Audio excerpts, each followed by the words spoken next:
After signing in, radio each driver and remind them to turn on their taillights.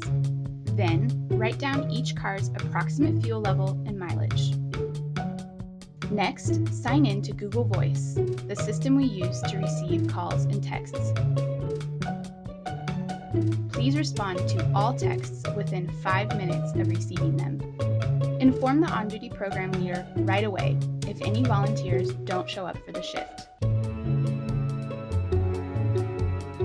Use the texting and call receiving scripts in all communications.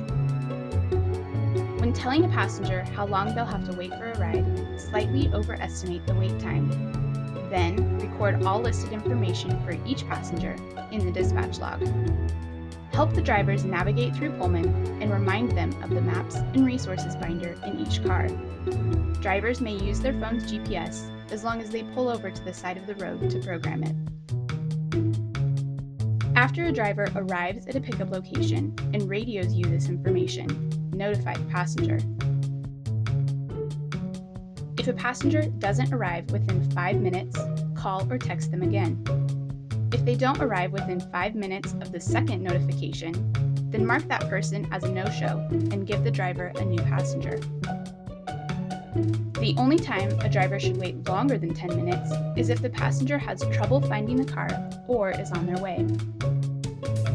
If a driver ever feels unsafe picking up a passenger, instruct them to leave the pickup location. Then, contact the on-duty program leader for help and call the police if needed. Volunteers should never intervene in any fights or acts of violence.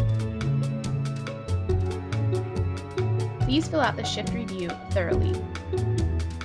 If you're the last shift of the night, stop offering rides about 15 minutes before closing, save the dispatch log, and help make arrangements for volunteers to get home. You may leave when all of the closing procedures have been completed. Discuss any problems or issues with the incoming or outgoing volunteers. Stay calm no matter what happens. Help the other volunteers stay calm, and call the program leader on duty as soon as possible. See the list of Women's Transit frequently asked questions for more resources. If a car accident occurs during your shift, help the driver stay calm.